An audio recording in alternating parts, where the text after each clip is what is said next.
Il-Ministeru għat-Turiżmu u l-Korporazzjoni tal-Port Ħieles ħejjew miżuri ġodda ta' sigurtà u sanitarji fid-dawl ta' COVID-19.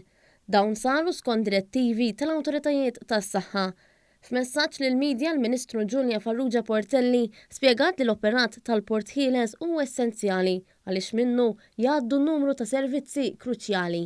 Din hija ħidma l-importanti li tibqa' għaddejja, anke għaliex permezz tal-Port Ħieles Malta tiddependi fuq il-konsenni tal-ikel tal-mediċini li jidħlu fil-pajjiż. Din il-ħidma qed issir b'tali mod li jkunu osservati wkoll id-distanzi neċessarji bejn il-ħaddiema li jkunu fuq l-art u dawk abbord.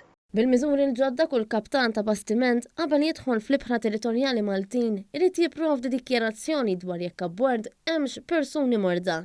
L-ekwipaġġ se jibda jiġi skrinjat minn persuna medika u mhux se jitħalla jinżel l-art għal ftit sigħat. Fl-istess ħin ħaddiema li skadilhom il-kuntratt mhux se jitħallew jinżlu Malta biex imorru l-ajruport. Il-kap eżekuttiv tal-Malta Freeport Terminal, Alex Montebello, spjega li l-Port Ħieles għandu rabta ma' diversi pajjiżi internazzjonali minħabba l-importazzjoni u l-esportazzjoni li jara. U għal daqstant irridu u kwalunkwe mod nissalvagwardjaw illi din il-linja, din il-konnessjoni daqstant importanti tiġi garantita. Il-korporazzjoni ħadet il-prekawzjonijiet kollha sabiex l-impjegati ma jkollhomx kuntatt ma' min ikun qed jiġi skenjat. Fosthom billi jżommu distanza notevoli u l-komunikazzjoni ssir bir-radju. Dan apparti l-użu kontinwu tal-biss protettiv u ċ-ċans li l-ħaddiema tal-amministrazzjoni jaħdmu mid-dar. Dejjem tkun żgur biex tippreveni.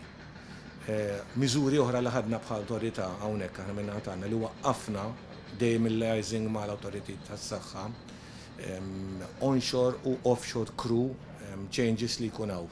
Nista' ngħid qed issir ħidma konġunta biex inkunu in sync mal-proċeduri li dejjem qed joħroġ u jabdejtja il-health minn żmien għal żmien.